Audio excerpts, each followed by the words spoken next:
ભારતીયતાની આ વાત પછી હું રમજાન હસનિયા સાહેબને વિનંતી કરું કે તેઓ ભારતીય ભક્તિ પરંપરા અને ભક્તિ સાહિત્યમાં આપણને સૌને આત્મનિમજ્જન કરાવે. રમજાન હસનિયા, જેએમ ચંદ્રવાડિયા સાહેબ અને આદરણીય અંબાદાન રોહડિયા સાહેબ.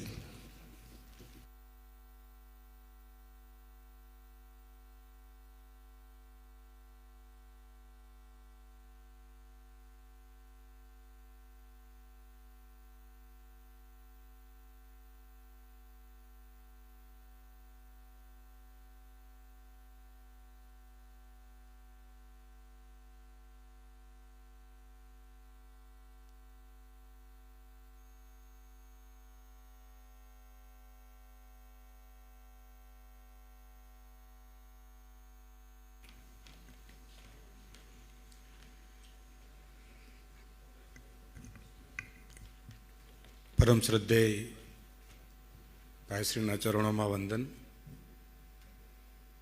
મારા ગુરુવર્ય નરોત્તમ પલાણ સાહેબ આપના ચરણોમાં પણ વંદન. આદરણીય ભાગ્યેશભાઈ અને સૌ સારસ્વતોને પણ મારા નમસ્કાર વંદન. મારા બંને સાથી મિત્રો ગુરુવર્ય રોહડિયા સાહેબ અને સન્મિત્ર રમજાન, ભક્તિ પરંપરા અને ગુજરાતી ભક્તિ કવિતા એ સેશનમાં અમારે સમન્વયક વિના વાત કરવાની છે. પહેલું જે વ્યાખ્યાન આજે આપશે ગુજરાતની ભક્તિ પરંપરા એ મિત્ર રમજાન છે. ભાગ્યેશભાઈએ શરૂઆતમાં બહુ સરસ વાત કરી હતી કે આ જે મશાલ છે સંસ્કૃતિની એ અમે નવા યુવાનોના હાથ સુધી અથવા એના હાથમાં આપવી એવો એક ઉપક્રમ છે. પ્રિય રમજાન એક એવો જ એક નવયુવાન અધ્યાપક અને ખાસ કરીને ગુજરાતની ભક્તિ પરંપરા, ગુજરાતની ભક્તિ કવિતા અને એમાં પણ જૈન સાહિત્ય અને એ આખી પરંપરાના ખૂબ એ અભ્યાસી અને એમનું એ રસનું ક્ષેત્ર છે. અનેક વ્યાખ્યાનો સતત જૈન સાહિત્યના તો એ આપતા હોય છે અને અમે સાંભળીએ પણ છીએ, પણ ખૂબ ઉત્સાહી, એટલા જ અભ્યાસી અને એટલા જ રસપૂર્વક અને ખંતથી આ ભક્તિ પરંપરા અને ભક્તિ સાહિત્ય ઉપર એ કામ કરે છે. તો પ્રિય રમજાનને વિનંતી કરું કે આવે અને આ બેઠકના પ્રથમ વ્યાખ્યાનથી આ બેઠકની શરૂઆત કરે. પ્રિય રમજાન. હા, એ પહેલાં એક મિનિટ, વક્તા મિત્રોનો પુષ્પગુચ્છથી સ્વાગત કરવા માટે હું ઋષિકુમારોને વિનંતી કરું કે આવો અને વક્તા મિત્રોનું પુષ્પગુચ્છથી સ્વાગત કરો. આભાર.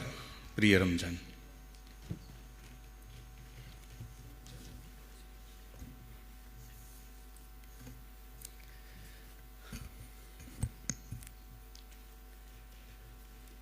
સૌના પ્રિય ભાઈશ્રી અને એમના પ્રિય એવા આપ સૌની ભીતર બિરાજમાન પરાત્પર બ્રહ્મને મારા સાદર વંદન છે.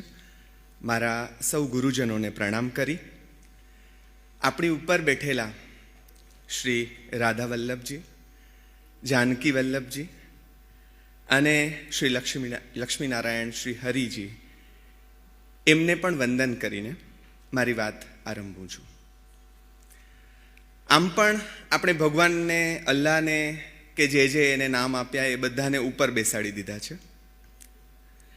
એટલે આપણે બધા જેમ સુદામો એની સાથે ભાઈબંધની જેમ રમી શક્યો એમ રમી નથી શકતા, કે સુરદાસ એના બંધ પોપચામાં જેને બાંધી શક્યા એમ આપણે બાંધી નથી શકતા, કે ગોપી કે મીરા કે નરસિંહ એને પ્રેમ કરીને એની સાથે એક ઢોલિયામાં પોઢી શક્યા એમ આપણે એની સાથે પોઢી નથી શકતા. તે ઉપર બેસાડી દીધેલા ઈશ્વરને, એ હરિને હૈયે બેસાડવાનું કામ જેમણે કર્યું છે અને સતત કર્યા જ કર્યું છે એવા આપણા ભક્તો, સંતો, જેમને પ્રભુના દાસ બનતા પણ આવડ્યું છે, એમના ભાઈબંધ બનતા પણ આવડ્યું છે, એમની પ્રિયતમા બનતા પણ આવડ્યું છે, અને એટલું જ નહીં, આપણને સૌને પણ એ બનાવતા ગયા છે. ભાઈબંધ, પ્રિયતમ, પ્રિયતમા, દોસ્ત, દાસ, આ બધું એમની પાસે જે આ સાધ્યને હાંસલ કરવાનું સાધન છે તે ભક્તિ છે. અને એ અરૂપ ભક્તિને જે સ્વરૂપ રૂપે શબ્દ દેહે બાંધીને આપણી સમક્ષ મુકાઈ છે એનું નામ આપણે ભક્તિ કવિતા કહીશું. ગાંધીજીના સાથીદાર સ્વામી આનંદ, જેમને રીટેલિયા કહે છે, એવા આ સંતો, એવા સંતો કે જે ઘરે ઘરે પાપા કિલો ભગવાનની વાતો પહોંચાડી છે. અને એક ભજન સાંભળી લો એટલે 5 કિલો ઈશ્વર તમને મળી ગયો. અને જેમ જેમ સાંભળતા જાઓ તેમ તેમ ઈશ્વર તમારી પાસ અનુભવાતો જાય. એવા આ સંતોની કવિતાની થોડીક વાતો મારે તમારી સમક્ષ મૂકવી છે. મને એમ થાય છે કે ઈશ્વર પણ નક્કી કોઈ મોટો રાજનેતા હશે, એટલે પોતાના કાર્યકરોને એ સમયાંતરે મોકલ્યા જ કરે છે એના પ્રચાર માટે, પ્રસાર માટે. અને તમે જુઓ કે કોઈ પણ કાળે આપણી જ વચ્ચે સ્વસ્થતા આવા કેટલાક વિરલ આત્માઓ જેને એ પરમની અનુભૂતિ થઈ અને પછી એમની જે સ્થિતિ થઈ એ બહુ વિચિત્ર હતી. કબીર સાહેબ કહે છે એમ ગુંગે ગરી સરકરા જેવી. ન તો એ પોતાની સ્થિતિને કહી શક્યા અને ન તો ચૂપ રહી શક્યા. એટલે આપણને જે ભક્તિ સાહિત્ય મળે છે એ મારે બહુ જ નમ્ર ભાવે એક નાના નિશાળિયા તરીકે કહેવું છે કે એમની અનુભૂતિના કેવળ અમી છાંટણા છે. મૂળ અનુભૂતિ તો નરસિંહ કહે છે તેમ માહે પડે તે મહાસુખ માણે, ભણે નરસૈયો ભોગી રે. એમ જે માહે પડ્યા તેણે અનુભવી, પણ જો એના છાંટણા આવા હોય તો એ ભક્તિની અનુભૂતિ કેવી હશે એની વાત આજે થોડાક ભજનો, પદો ગાઈને હું રજૂ કરીશ. ભારત વર્ષ માટે મધ્યકાળનો જે યુગ છે, સમય છે, એ સમય 2 રીતે વિશિષ્ટ રહ્યો. મુસ્લિમોનું શાસન, એનો પ્રતાપ જુદી રીતે, એટલે પ્રકોપ એવો જ શબ્દ વાપરી શકાય. એ પ્રકોપ આપણી પ્રજાએ વેઠ્યો, પછી અંગ્રેજોને વેઠ્યા નજીકના ભૂતકાળમાં. પણ આ અંધારાની વચ્ચે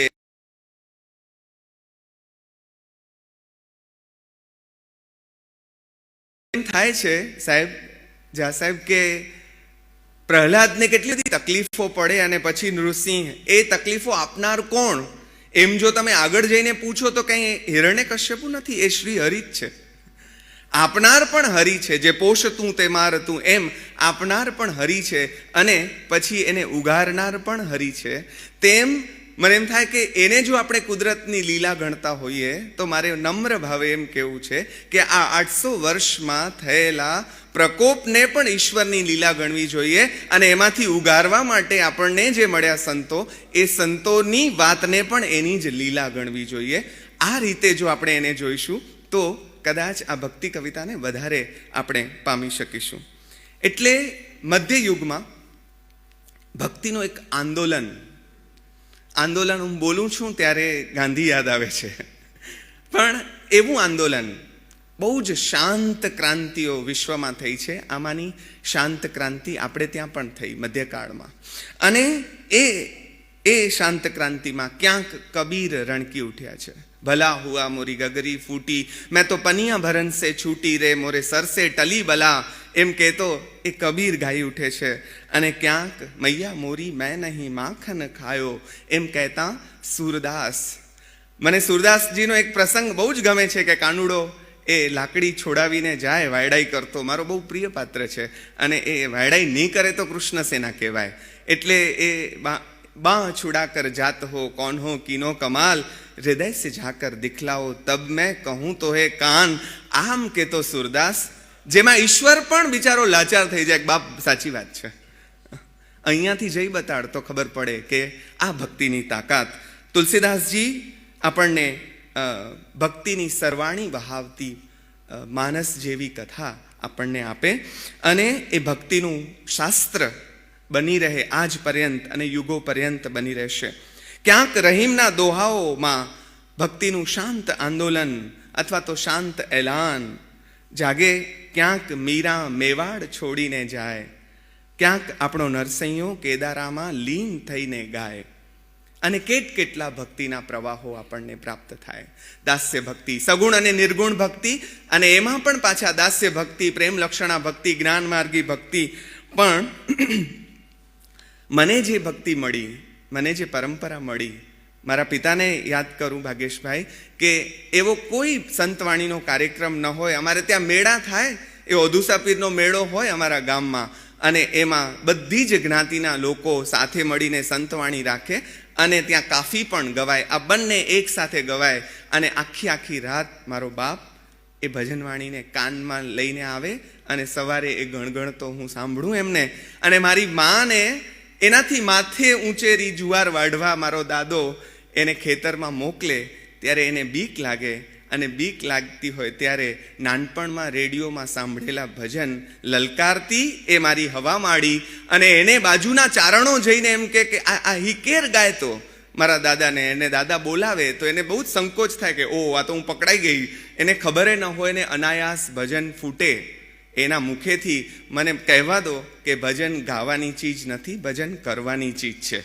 અને અનાયાસ આપણે ત્યાં જે ભજન થતું રહ્યું એ ભજન અમને બધાને પણ લોહીમાં મળ્યું.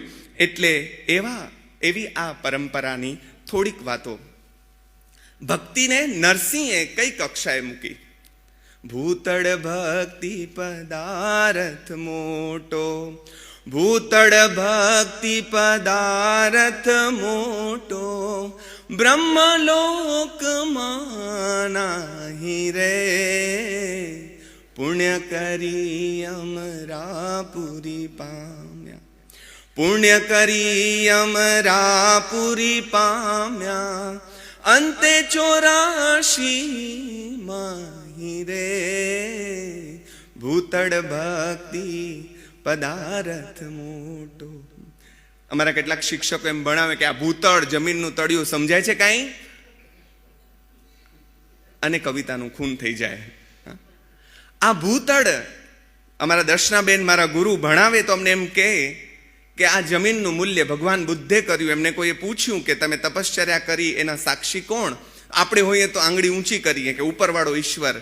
એણે આંગળી નીચી કરીને એમ કહ્યું કે આ પૃથ્વી જેના ઉપર મેં તપશ્ચર્યા કરી છે, આ ભૂમિ, આ ભૂતળ ભક્તિ પદાર્થ મોટું, બ્રહ્મલોકમાં નાહી રે, પુણ્ય કરી અમરાપુરી પામ્યા. એ તો 5 સ્ટાર હોટલ છે ભાઈ, જેટલા પુણ્ય હશે એટલા દિવસ રહેવા દેશે, પછી એને ઘા કરશે, જા જઈને પડ પૃથ્વી ઉપર. પણ આ પૃથ્વી જ્યાં હરિના જન તો મુક્તિ ન માંગે, માંગે જન્મો જન્મ અવતાર, નિત્ય સેવા નિત્ય કીર્તન, ઓચ્છવ નિરખવા નંદકુમાર. પણ આ રસનો સ્વાદ બધા ન જાણી શકે. નરસિંહે બહુ સ્પેસિફિક કરી નાખ્યું એટલા માટે કે બહુ ચાગલા લોકો હોય કુદરતના, એ લોકોને જ આની ખબર પડે. એણે તો બહુ આ શબ્દ, એ રસનો સ્વાદ શંકર જાણે. તમે તો જુઓ તો ખરા, હા, એ રસનો સ્વાદ શંકર જાણે, કાં જાણે શુક જોગી રે, કંઈ એક જાણે વ્રજની વનિતા, ભણે નરસૈયો ભોગી રે. આપણે બધા તો શું એને જાણી શકવાના હતા, પણ આ ભક્તિએ જે આપ્યું તે જીવનનું સમાધાન. નરસિંહ ગાય સુખ દુઃખ મન માન આણીએ, ઘટમાં ઘડિયા રે, ટાળ્યા તે કોઈના ન વટડે, રઘુનાથના જડિયા. આ ભજનો જો ન હોત તો આપણો ગરીબ માણસ કે દિવસનો ખલ્લાસ થઈ ગયો હોત. એને ખબર છે કે રામને આવે તો અમને તો આવે જ ને, એને ખબર છે. આ ભજનોએ આ કામ કર્યું. અરે મને કહેવા દો, અમારા બેને નરસિંહના પદો નરસિંહના નથી એમ સાબિત કર્યું છે, પણ કેટલાય નરસિંહના નામે ચડી ગયેલા પદો, જેમ કે મારી હુંડી સ્વીકારો મહારાજ રે, એ ભલે નરસિંહનું ન હોય પણ એ નરસિંહનું નથી એવું પદ પણ આપણને કેટલું બળ આપે છે. અને આપણને એમ થાય કે નરસિંહની સ્વીકારી તો મારા જેવા મવાલીની પણ ક્યારેક તો સ્વીકારશે. એને કોઈ વાલા દવલા નથી, એને કોઈ ચાગલા નથી, એને બધા જ પોતાના છે. એટલે મારી પણ ક્યારેક હુંડી સ્વીકારશે, અને એની કથા કરવા બેસું તો એવી હુંડીઓ મારે પણ ગાઈ શકાય એમ છે. પણ આપણને ઉત્તમ કવિઓ મળ્યા, અખો મળ્યો, જેણે ભક્તિ જેવી પંખીણી, જેને જ્ઞાન વૈરાગ્ય બે પાંખ છે. મારે કોઈ વિશ્લેષણ નથી કરવું, પણ મોટા કવિઓ જેને આપણે પ્રમુખ કવિઓ કહીએ છીએ, મીરા ઉપર હું પછી આવું છું, પ્રેમાનંદને પણ મારે યાદ કરવા છે, જેણે સુદામા ચરિત્ર લખ્યું છે. એણે ભક્તોના ચરિત્રો લખીને આપણને ભક્તિથી તરબોળ કર્યા છે. અને મને એમ કહેવા દો કે એ માણસ ભક્તિથી એટલો બધો ભીનો હશે કે તો જ એ નરસિંહની, સુદામાની અને બીજા કેટલાય ભક્તોની આર્દ્રતાને પામી શક્યો હશે. એટલે એને કેવળ આખ્યાનકાર તરીકે ન મૂલવતા એક ભક્ત કવિ તરીકે પણ મૂલવવા માટે હું પ્રાર્થના કરું છું. પણ દયારામ જેણે આપણને પ્રેમ લક્ષણાનું એક ઉત્તુંગ શિખર કહી શકીએ, શ્યામ રંગ સમીપે ન જાવું મારે આજ થકી, શ્યામ રંગ સમીપે ન જાવું જેમાં કાળાશ તે તો સૌ એક. આવું કોની સાથે થાય? ભક્તિ જે આપે છે તે અંતરંગતા આપે છે. ભક્તિ માણસને જે આપે છે તે નિકટતા આપે છે. આ નિકટતાથી દયારામ ગાઈ ઉઠે છે કે મારે નથી જવું, બધા જ કાળા એમાંય કપટ હશે આવું, એટલે આ નહીં કરું, આ નહીં કરું, આ નહીં કરું. અને છેલ્લે એમ કે પલક ન નિભાવું. આ બધું તો હું કહું છું, બાકી નિભાવી નહીં શકું. એટલે કેટલા એમના તો ઉત્તમ પદો, હાવા હું સખી નહીં બોલું રે હાવા હું સખી નહીં બોલું રે નંદ કુંવરની સંગે એક હોય, કે પછી કાનુડો જેને અડવા માટે કાલા ઘેલા કરે અને તું મુજ અડતા શ્યામ થઈશ તો હું કેમ નહીં થાઉં ગોરો, ફરી મળતા રંગ અદલા બદલી તુજ તોરો મુજ મોરો, એમ કહેતો હોય. પણ મારે કેટલાક સાંપ્રદાયિક કવિઓમાંથી પણ પસાર થવું છે, એટલે હું અહીંયા હનુમાનજી છે એમ જરા કૂદકા લગાડું. મીરા ભક્તિનો ઉત્તુંગ શિખર, એણે બહુ વજનપૂર્વક કેટલીક વાતો કરી છે. એટલે અમે ભણાવીએ ત્યારે એમ કહીએ કે એકની એક વાત 2-3 વાર કહે એટલે માણસ જકાર સાથે કહે, પ્રેમની પ્રેમની પ્રેમની રે મને વાઘી કટારી પ્રેમની રે. આને કોઈ વિવેચનની જરૂર નથી. મીરાની એક બહુ જ પ્રિય પંક્તિ છે, ઘાસડી ઉપાડી મેં તો વેઠની રે કેમ નાખી દેવાય. આપણે બધાએ ઉપાડીને ફરીએ છીએ, ઘાસડી ઉપાડી મેં તો વેઠની રે કેમ નાખી દેવાય, એ તો છે મારા દામોદરાય શેઠની રે કેમ નાખી દેવાય. અને છેલ્લે એમ કે મને લગની લાગી છે ઠેઠની રે કેમ નાખી દેવાય. આ મીરા રામ રાખે તેમ રે પછી બોલે, એટલે એની સાદી સીધી કવિતા ઉત્તમોત્તમ કવિતા તરીકે આપણા હૃદયમાં ઘર કરી જાય. કારણ કે એ અનુભૂતિમાંથી, અનુભવમાંથી, જીવાતા જીવનમાંથી આવેલી કવિતા હોય. અને એવા જ ગંગા સતી, ભક્તિ રે કરવી એણે રાખ થઈને રેવું પાનબાઈ, મેલવું અંતરનું અભિમાન રે. પહેલી શરત ભક્તિ માટે જે એમણે મૂકી, મને એમ થાય કે એને જ આપણે ડિલીટ કરી નાખી. ભક્તિ રે કરવી એણે રાખ થઈને રહેવું, એનું ક્યાંય એ દેખાય નહીં કે એટલો રાખ શબ્દ બહુ જ મજાનો છે. એટલો ગરીબડો હોય. અમારે ત્યાં ક્ષત્રિયો પાસે કોઈ બિચારા આમ તેમ ફસાઈ જાય તેમ કે સાહેબ બાપુ તમારી ગાય છું એમ, એટલે એટલો ગરીબ થઈને બિચારો આજીજી કરે એમ. આ તો એનાથી રાખ થઈને રહે. એને કોઈ પોતાનો સ્વમત પરમત કાંઈ હોય જ નહીં, એટલો રાખ. પછી જ સ્વમત ઓગળે જબ મેં થા તબ હરી નાહી, અબ હરી હૈ મેં નાહી, પ્રેમ ગલી અતિ સાકરી તામે દો ન સમાય. આ વાત ગંગા સતીએ જુદી રીતે કરી. અને એણે એમ કરી વાત, ભક્તિ કરો તો તમે એવી રીતે કરજો પાનબાઈ, રાખજો વચનોમાં વિશ્વાસ. આ વચનમાં વિશ્વાસ, આપણા વાણો વચનના આધારે હાલે છે. આજે અમે મુન્દ્રામાં જઈએ તો બુખારીને સલામ ભરે છે બધા કે તારા આધારે વાણ હાલે છે મારા બા. એ એન્જિનને ને એ બધાને કોઈ યાદ નથી કરતું, એની ટેકનોલોજીને કોઈ યાદ નથી કરતું. આપણે ત્યાં આજે પણ વચને વાણ હાલે છે. પણ સદગુરુનો મહિમા કરે આ ભક્તિ પરંપરા. હું જરા જમ્પ લગાડું કારણ કે સમય ઝડપથી દોડે છે. મારી બહુ જ પ્રિય કવિયત્રી રૂપાદે, માલદેના ભજનોમાંથી આપણે જો પસાર થઈએ, શું કહે છે, એક નાનકડું પદ જો આત્મસાત થાય તો કલ્યાણ થઈ જાય સાહેબ. આ પંથ કોણે, ફિલ્મ જોજો મારા નાના નિશાળિયા મિત્રો, રૂપાદે માલદે ગુજરાતી પિક્ચર છે અને એમાં બહુ જ સરસ ગવાયું છે આ ભજન.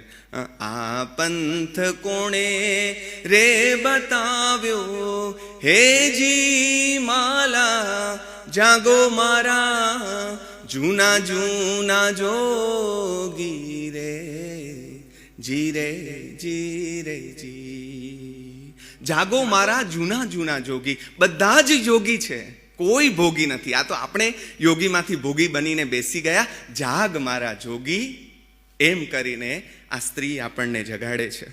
લીરબાઈ આ જ પંથકના કવયત્રી. મને તો આ અભ્યાસ કર્યો ત્યારે ખબર પડી, આ આપણી સંસ્કૃતિ આપણને ખબર નથી કે ક્યાંના છે. મહાપંથના આ સંત દેવીદાસના શિષ્યા કે જીવનદાસના શિષ્યા પોરબંદર તાલુકાના મોઢવાડા ગામના આ બાઈ લીરલબાઈ કરીને એ ભજન ગાય.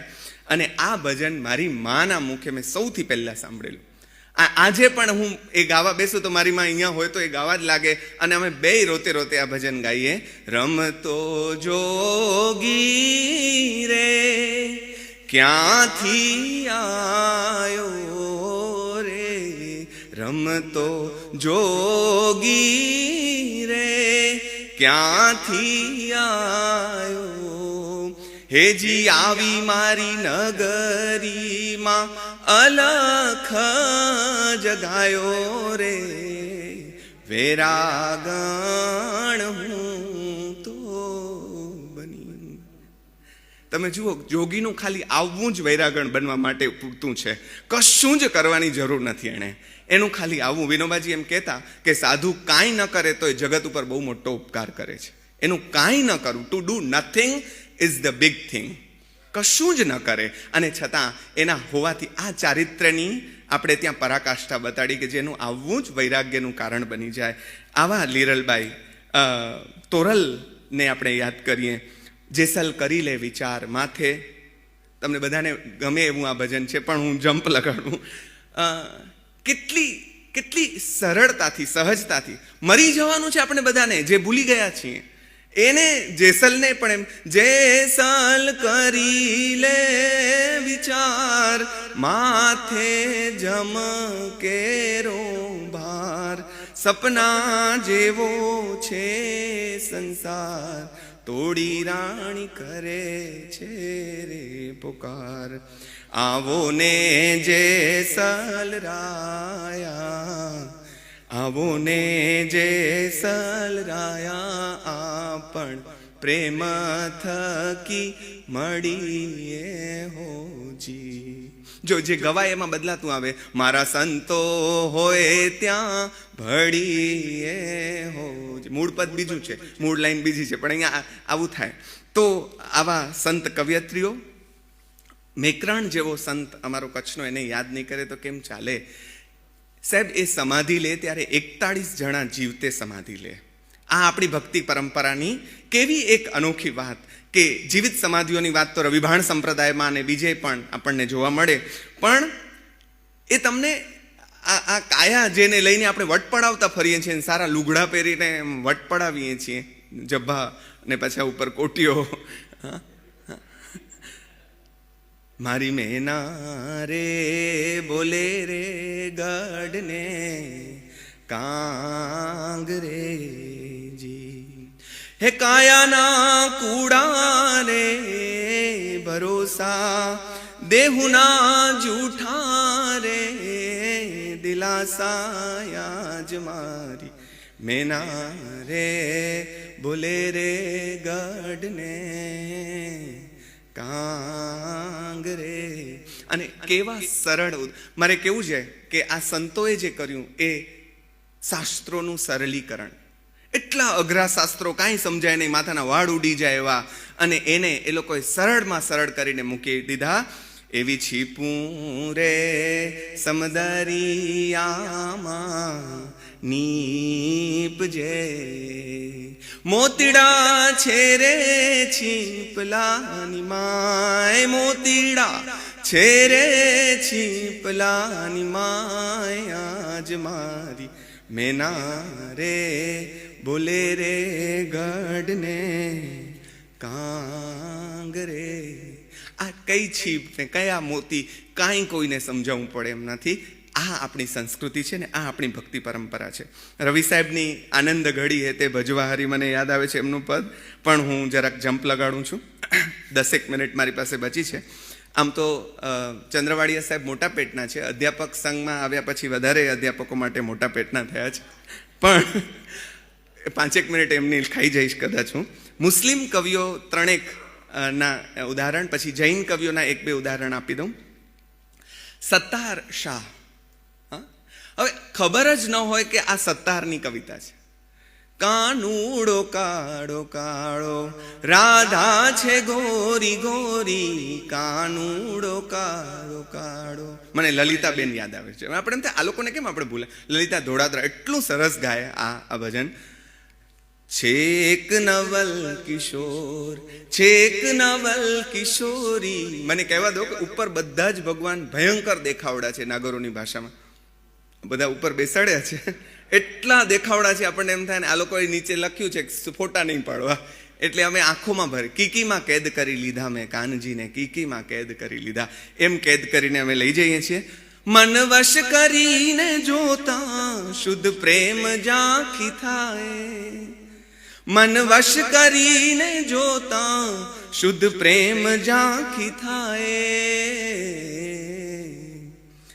અજ્ઞાની જીવ જાય, અજ્ઞાની જીવ જાય, જ્યાં મનડું જાય દોરી કાનુડ. આપણે એમ થાય કાનુડાનો કારો કારો ગોરો ગોરો, આ શું? આ તો કાંઈ કવિતા છે. પણ આગળ જુઓ તમે, છે પ્રેમ સર્વવ્યાપી વેમી જનો શું જાણે. અને પછી જે શબ્દો વાપરે છે એ બધાને લાગુ પડે છે.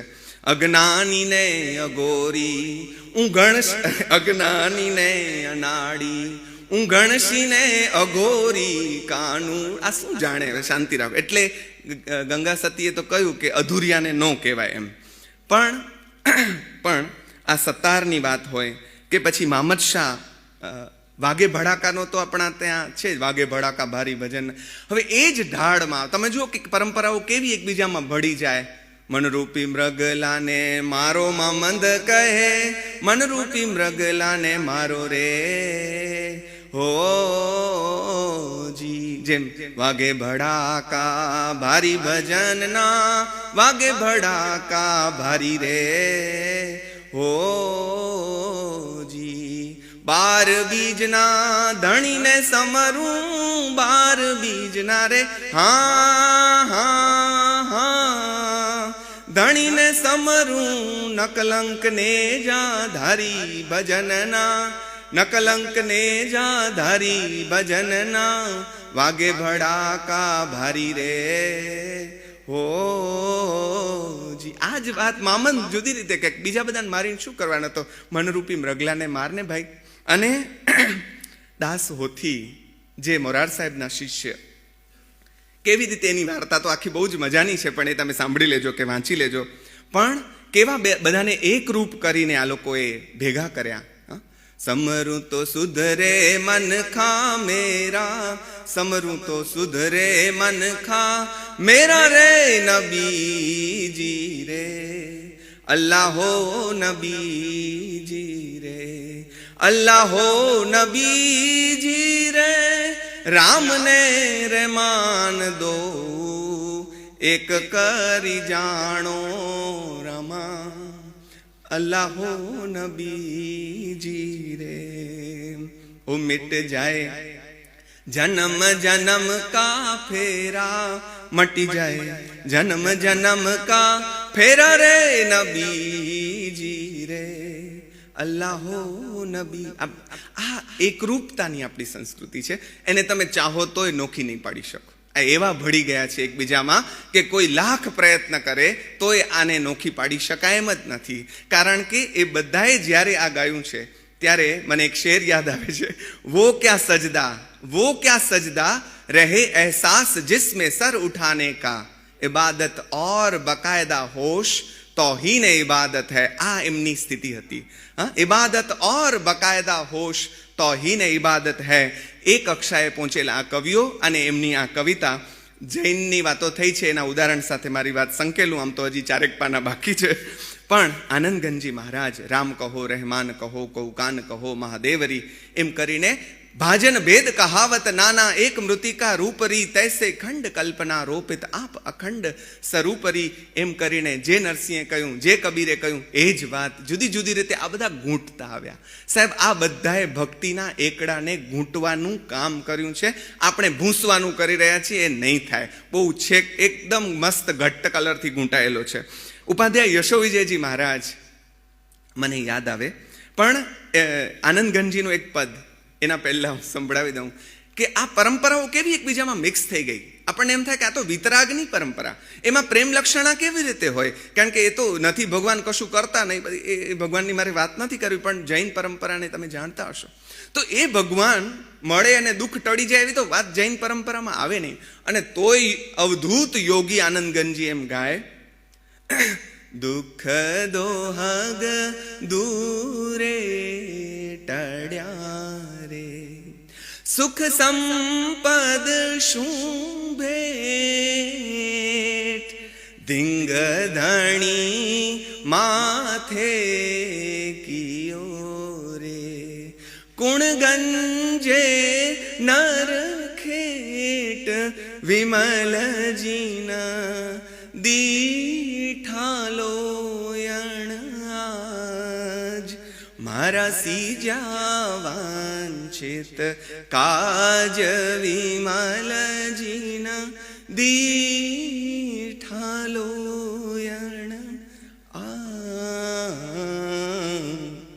તમે જો ધીંગ ધણી માથે કયો, આવો ધીંગો ધણી છે. આ જૈનોમાં ધીંગા ધણીની વાત ના આવે, આપણી પરંપરામાંથી આ ધીંગો ધણી ત્યાં પ્રવેશ્યો. આ એકબીજાની અંદર ઘૂસી ગયેલી વાત છે. અને આપણે ત્યાં ભગવાનને ચાહવાની વાત આવી તો જૈન દર્શનમાં પણ આ જ વાત ઘૂસી. અને એમણે એમ લખ્યું કે ભગવાન તે અમારા ઉપર જાદુ કર્યો. મને યાદ આવે શ્રીધરાણી કે તો હું એકદા તારે બારણે આવીશ, પાઠવ્યા વિના કેણ. એમ અમારો ઉપાધ્યાય યશોવિજયજી એમ કહે, સ્વામી તુમે કાંઈ કામણ કીધું, ચિતડું અમારું ચોરી લીધું, અમે પણ તુમ શું કામણ કરશું. તું કાંઈ એકલો કામણ કરે એવો છે? અમે પણ તારા પર કામણ કરશું. અમે પણ તુમ શું કામણ કરશું, ભક્તિ ગ્રહી મન ઘરમાં ધરશું. સ્વામી વાસુ પૂજ્ય જીણંદા, મોહના વાસુ પૂજ્ય જીણંદા. અમે પણ, અમને જાદુ આવડે છે, અને જાદુ છે પ્રેમનો. બોલ, છે તારામાં તાકાત? અને જે પ્રેમની તાકાતથી ગોપીઓએ કૃષ્ણને બાંધ્યો, માર્યો, કૂટ્યો, ગાળો દીધી, હાલ હવાલ કરી નાખ્યા, અને મોટા મોટા મુનિવરોને ધ્યાને ન ધ્યાવ્યો, તેને કામિનીએ કર ગ્રહી તાણ્યો. આ ભક્તિની તાકાત, આ પ્રેમની તાકાત. પણ આ ભક્તિ પરંપરાએ આપણને એક શ્રદ્ધા આપી. અને એમ પણ કહ્યું કે આ સહેલું નથી. હરિનો માર્ગ છે સુરા, ઝડપનો ઢાળા છે. નહીં કાયરનું કામ જોને, પ્રથમ પહેલા મસ્તક મૂકી, વળતી લેવું નામ જોને. માથું કપાવી દેવું પડશે. એટલે આ જ વાત જે રાગ થવાની વાત હતી એ જ. પણ આ ભક્તિ પરંપરાએ આપણને આપ્યું કે કોઈની ઇલાજ નથી ગઈ, તારીએ નહીં જાય રમજાન. હરિને ભજતા હજુ કોઈની લાજ જતા નથી જાણી રે. આગળ મારાથી નહીં ગવાય. રે શિર સાટે નટવર નેવરીએ એમ પણ કહ્યું. ગંગારામ જેવા એણે તો આપણે આમ ઠકા કરે. કેટલાક કવિઓએ ઠકાવે, જેમ અખાએ ડખો કર્યો એમ કેટલાક બરાબર ચાપખા મારે અને આ કર્યું. મળ્યો મનુષ્ય જન્મ અવતાર માંડ કરીને, તે તો ભજ્યા નહીં ભગવાન હેત કરીને. હે અંતે ખાશો જમના માર પેટ ભરીને, માટે રામ નામ સંભાર હેત. આ સ્ટાઇલ છે, સીધું સટ કીધું છે, કોઈ પણ જાતના કુંડાળા અને આમ ગોળ ગોળ ફેરવ્યા વગર. પણ મને ગોરખનાથજી યાદ આવે છે કે જેણે કેટલા બધા પદો આપ્યા આપણને. કાચી છે કાયા થારી, ચૂંટડી છે માયારામ, જૂઠડાસા લેખ લખાયા રામ, અને ઘટમાહી ગંગારામ. ક્યાં શોધવા જાય છે? આ લોકોએ બતાવી દીધું કે એ અહીંયા જ છે. પિંડેશો બ્રહ્માંડે વાળી વાત એ લોકોએ બહુ જ સીધી સરળ રીતે કરી. ઘટમાહી ગંગારામ, ઘટમાહી જમનારામ, ઘટમાહી ગંગારામ, ઘટમાહી જમનારામ, ઘટમાહી તીરથ નાયારામ, નામ રામ. ઘટમાહી તીરથ નાયારામ, રામ રામ. કાચી હો કોણ ઘડેલી થારી કાયા હો, જી જી જી જી. કાચી છે કાયા થારી. છોડું હવે. આ ભક્તિ પરંપરાએ આપણને બધાને જીવાડ્યા છે. આ ભક્તિ પરંપરાએ આપણને જીવન માટેનું બળ આપ્યું છે. આ ભક્તિ પરંપરાએ કેટલું આપ્યું છે. પણ મારે છેલ્લું એવું કહેવું છે કે મહર્ષિ વેદવ્યાસજીએ ખૂબ બધું લખ્યું. પછી એવું કહેવાય છે કે એમને જે પરિતોષ મળવો જોઈએ, જે સંતોષ અથવા તો સુખ જે મળવું જોઈએ એ નહોતું મળતું, અને એમણે શ્રીમદ ભાગવતજીનું સર્જન કર્યું અને એ ભક્તિનું શાસ્ત્ર રચીને એમને જે સુખ પ્રાપ્ત થયું એવું આ બધાએ પહેલેથી જ કરી નાખ્યું. આ લોકોને ખબર હતી કે આ આપણો આગળનો બાપો ભૂલ કરે તે આપણે નહીં કરવાની, આપણે તો એણે જે સુધાર્યું તે જ કરવાનું. એટલે એ લોકોએ આગળ અમારા બેન અમને શીખવાડતા કે દશરથ 3 પત્ની કરે ને પછી લોચા થાય તો પરંપરાને પ્રયોગમાં એવું કરાય કે રામ ગમે એટલું થાય બીજી પત્ની કરે જ નહીં. એટલે આ પરંપરાને પ્રયોગ એટલે વેદવ્યાસજી પછીના આ બધા સંત કવિઓએ જે કર્યું એ કેવળ ભક્તિમાં રમમાણ થવાનું. એટલે આ ભક્તિ પરંપરાના થોડાક અમી છાંટણા આજે આપ સૌની સમક્ષ મૂકવાની મને જે તક મળી, ઝા સાહેબે આ તક આપી, પૂજ્ય ભાઈશ્રીની નિશ્રામાં અને કેટલાય પ્રિયજનોની વચ્ચે વાત કરવાની તક મળી. આ બંને વડીલોએ એક છોકરાને પહેલો ઊભો કર્યો, એમની ઉદારતાને વંદન કરી અને આપ સૌને પ્રણામ કરીને મારી વાત અધૂરી છોડું. ધન્યવાદ. તો હું હજી ગાઈ લઈશ. હા, યસ યસ, હા, તો કહી દીધું. ઓ સોરી, મારે સોરી, હું તાનમાં બધું ભૂલાય છે. સોરી. આ ભક્તિની આ અવસ્થા છે કે એમાં તમે ભૂલી જાઓ. અને હું ઘણીવાર કહેતો હોઉં કે ભજન તમે ગાવા બેસો અને આગળની પંક્તિ ભૂલાઈ જાય તો એને ભક્તિની સારી સ્થિતિ સમજવી, કારણ કે આગળની લીટીમાં શું આવશે એ યાદ રાખવાના તાનમાં ને તાનમાં આપણે શું ગાઈ રહ્યા છીએ એ ભૂલી જતા હોઈએ છીએ. પણ અંબાદાનભાઈ હવે આપણી વચ્ચે આવી રહ્યા છે, અમારા ગુરુજન જેવા.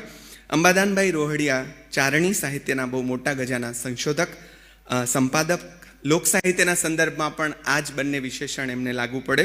સૌરાષ્ટ્ર યુનિવર્સિટીમાં ગુજરાતી વિભાગના પ્રોફેસર, અધ્યક્ષ તરીકે પણ રહ્યા. મેઘાણી લોક સાહિત્ય કેન્દ્રના ડાયરેક્ટર પણ રહ્યા. કવિ કાગબાપુનો એવોર્ડ એ ને બીજા પણ અકાદમીના અને ઘણા એવોર્ડ્સ એમને પણ મળ્યા. 40થી વધુ પુસ્તકોમાં એમનું સંશોધન, સંપાદન વગેરે સંગ્રહિત છે. એટલે એક જણસ જેવો માણસ આજે આપણી વચ્ચે ચારણી સાહિત્યના સંદર્ભમાં વાત કરવાના છે. પ્રિય રોહડિયા સાહેબ.